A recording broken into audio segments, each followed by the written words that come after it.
Gile, Marvel tanpa MCU ternyata bisa sesedap ini.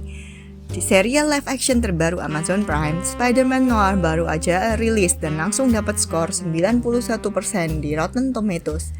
Tapi uniknya, serial ini punya dua versi. Versi hitam putih asli sama versi warna yang dinamakan True Hue Full Color. Gue Miss Movie dengan bahas film, kupas tajam, jadi paham. Hai, balik lagi bareng gue Miss Movie di segmen Review Jujur. Hari ini kita bakal bedah habis. Pertanyaannya, bagus ditonton yang mana? Hitam putih atau color? Terus, apa cuman jualan visual doang biar kelihatan berkelas? Yuk kita bahas.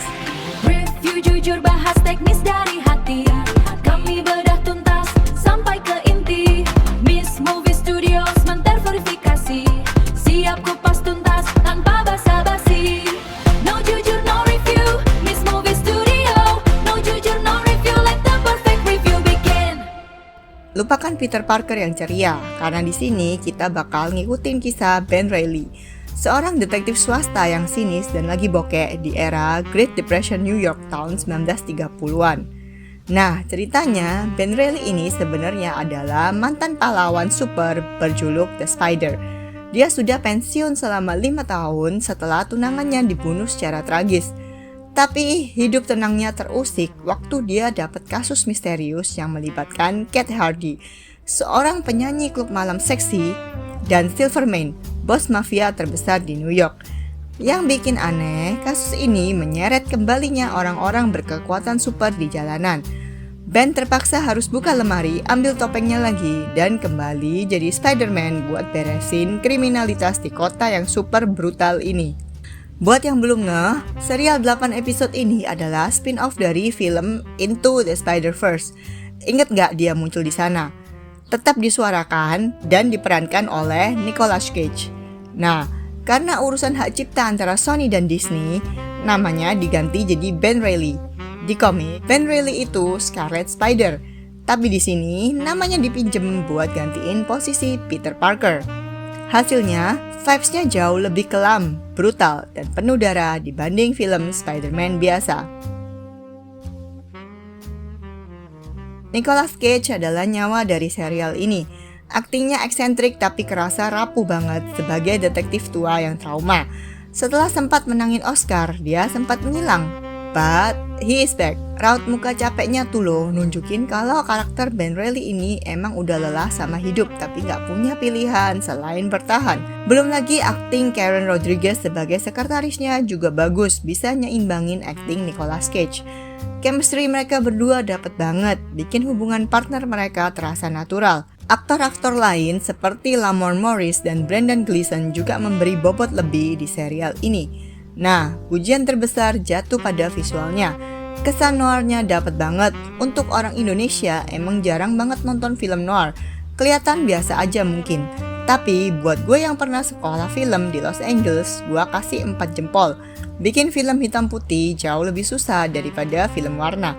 Karena harus mainin bayangan serta gelap terang di sini agar mereka bisa capture feel itu. Angle tilted yang sering dipakai juga bikin nuansa makin depresif. Ditambah dengan swinging yang kerasa dinamis dan gak sekedar CGI tempelan. Tapi serial ini gak sempurna. Pacing atau tempo di pertengahan episode terasa agak lambat dan berbelit-belit. Misterinya sengaja dibikin ribet. Beberapa penonton yang berharap aksi jedak-jeduk penuh CGI ala Marvel modern mungkin bakal merasa bosan di beberapa bagian karena serial ini lebih fokus ke drama investigasi detektif. Istilahnya all style no substance di beberapa video. Nah, sekarang masuk ke pertanyaan utama. Mending nonton versi hitam putih atau warna? Kru filmnya bener-bener niat, walaupun di-shoot pakai kamera digital biasa. Dari awal lightingnya sengaja didesain khusus buat format hitam putih. Pakai teknik chiaroscuro, kontras gelap terang yang ekstrim. Efeknya versi hitam putihnya kerasa autentik banget kayak film detektif jadul tahun 30-an. Dan kerennya lagi, bayangan monokrom ini sukses bikin efek CGI-nya kelihatan jauh lebih mulus dan sinematik.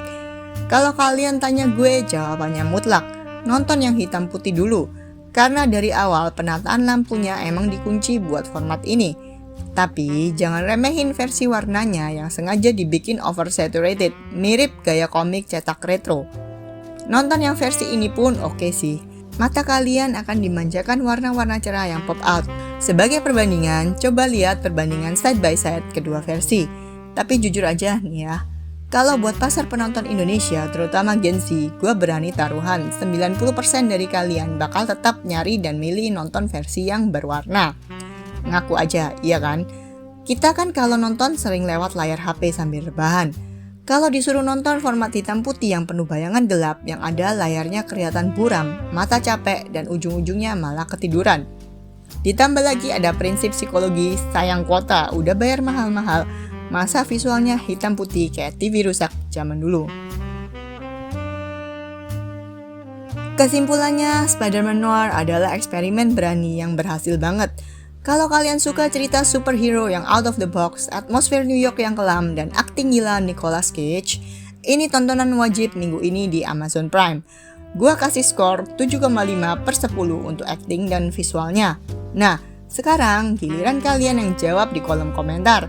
Kalian termasuk tim idealis yang mau coba nonton hitam putih atau tim realistis yang tetap pilih versi warna? Jangan lupa like, share, and subscribe channel ini buat pembahasan film keren lainnya. Gue Miss Movie, sampai jumpa di video berikutnya. Bye-bye!